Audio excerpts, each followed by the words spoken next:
बिस्मिल्लाहिर्रहमानिर्रहीम। अस्सलाम वालेकुम कोरियनफो के नाज़रीन, आपको चैनल पर खुशामदीद कहते हैं। आज की वीडियो का आगाज़ इस दुआ के साथ करते हैं कि अल्लाह रब्बुल आलमीन आपके इस सफ़र हज को आसान बनाए, आमीन सुम्मा आमीन। आज की वीडियो में आपके साथ एक अपडेट शेयर करनी है और क्योंकि इस सफ़र हज में हम आपके साथ हैं। चैनल पर नए हैं सब्सक्राइब करें, वीडियो को लाइक और शेयर ज़रूर कर लें। तो जी, अपडेट ये है, मिनिस्ट्री की तरफ से अनाउंसमेंट हुई है आप लोगों के लिए, क्योंकि आप लोगों को लास्ट वीडियो में हमने बताया ये था कि आप लोगों के लिए हफ्ते को जो वीज़ा ऑफिसेज़ हैं वो आप लोगों के लिए काम करेंगे ताकि आप लोगों की जो बायोमेट्रिक और पासपोर्ट सबमिशन का अमल है वो मुकम्मल हो जाए। लेकिन और 5 मार्च जो थी वो आखिरी तारीख थी, लेकिन अब हुआ ये है कि अभी भी लोगों के रहते हैं। तो यही वजह है कि मिनिस्ट्री ने इस तारीख में तौसीह कर दी है, यानी 12 मार्च कर दी है। तो ये जो तारीख़ है, अब आप लोगों के लिए आज़मीन हज सऊदी वीज़ा बायोमेट्रिक की जो रसीद है और जो आप लोगों का पासपोर्ट है वो आपने करके बायोमेट्रिक करके उसकी रसीद को अपने पासपोर्ट के साथ मुताल्लिका बैंक में जमा कराना है। और इसकी तारीख़ जो आखिरी अब बताई जा रही है वो 12 मार्च है।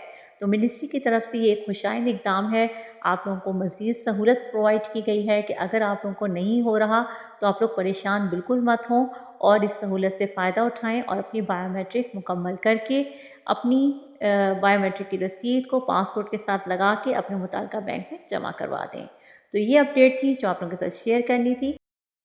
दूसरी जो आप लोगों से बात करनी है, हमारे वो ख़वातीन व हज़रात जिनके नाम कुरानदाज़ी में नहीं निकल सके, वो 5633 अफ़राद जो अभी भी हमसे क्वेश्चन करते हैं कि इस बारे में कोई अपडेट है, तो आपसे कहना ये है कि अभी तो इस बारे में हमें तो कोई अपडेट नहीं मिली। तो आपके लिए बेहतर यही है कि अब आप प्राइवेट हज स्कीम जो स्टार्ट हो चुकी है, जिसकी मैंने आपको न्यूज़ दी थी, अपडेट दी थी, तो उसके थ्रू आप बुकिंग करवा लें। और उसकी बुकिंग के हवाले से जो आपने जांच पड़ताल करनी है वो आपने अच्छे तरीके से करनी है। इस सिलसिले में मैं आपको गाइड कर देती हूँ कि आपने उनसे क्या क्या पूछना है। नंबर 1 तो आपने वेरीफाई करना है, जिस भी कंपनी से आप अपना पैकेज ले रहे हैं तो उसको आपने वेरीफाई करना है। वो आपको जो मोरा की वेबसाइट है वहाँ से भी पता चल जाएगा, उनका लाइसेंस नंबर आप मालूम कर लें, ठीक है, कि कंपनी जो है वो वेरीफाई होनी चाहिए। सेकंड, आपने उसकी अगर साख को मालूम करना है तो जो पहले लोग हाजी जा चुके हैं उनसे आप इस कंपनी की रेपुटेशन, उनकी साख के बारे में पता कर सकते हैं कि आया ये वो सहूलियात जो दावा करते हैं ये देते भी हैं या नहीं। थर्डली, आपने उनसे पूछना ये है कि आप लोगों को जो फ़्लाइट दी जाएगी वो डायरेक्ट होगी या इनडायरेक्ट होगी और एयरलाइन कौन सी होगी। इसके बाद आपने उनसे ये पूछना है कि मक्का में आपको कितने दिन दिए जाएंगे, मदीने में कितने दिन होंगे, और आपका होटल जो है वो कितने स्टार वाला होगा, 3 स्टार होगा, 5 स्टार होगा, कौन सा होगा। इसके अलावा आपने पूछना ये है कि हरम से जो आपके होटल का फासला है वो कितना होगा, ठीक है, और एक ही कमरे में कितने हाजियों को ये ठहराएंगे, ये पूछना है आपने। इसके अलावा जो लोकेशन है होटल की वो भी बहुत मैटर करती है, होटल का नाम पूछें, उसकी लोकेशन पूछें, और ये सारी चीज़ें आपने उनसे क्लियरली पूछ लेनी है।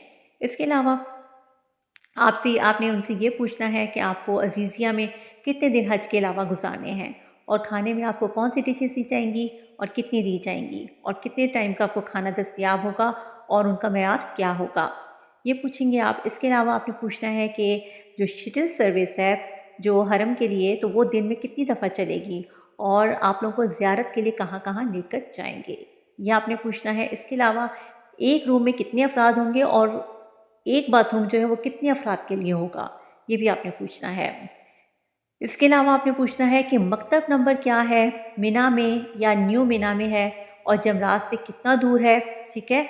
मकतब नंबर का पूछना है आपने, वो क्या है, और मिना में है या न्यू मिना में है, और जमरात से कितना दूर है, ये भी आपने पूछना है। इसके अलावा आपने पूछना है कि अरफात में एसी है या कूलर, और अरफात में कैटेगरी कौन सी है, मिना में आप लोगों की कौन सी कैटेगरी है, अपनी कैटेगरी मालूम करनी है आपने। ABCD होती है ना, तो आपने अपनी कैटेगरी मालूम करनी है, ठीक है।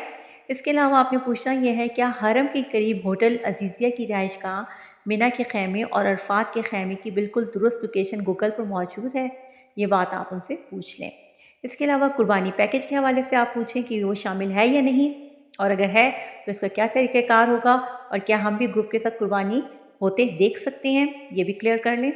फिर अरफात से मुज़दलिफ़ा बस सर्विस मिलेगी, ये पूछना है आपने। क्या मुज़दलिफ़ा से मिना जमरात की भी बस सर्विस दी जाएगी, ये पूछना है आपने। और ये सहूलत वीआईपी पैकेज में दी जाती है या फिर ट्रेन से सफ़र की सहूलत भी हमें हासिल होगी, ये आपने पूछ लेना है, ठीक है।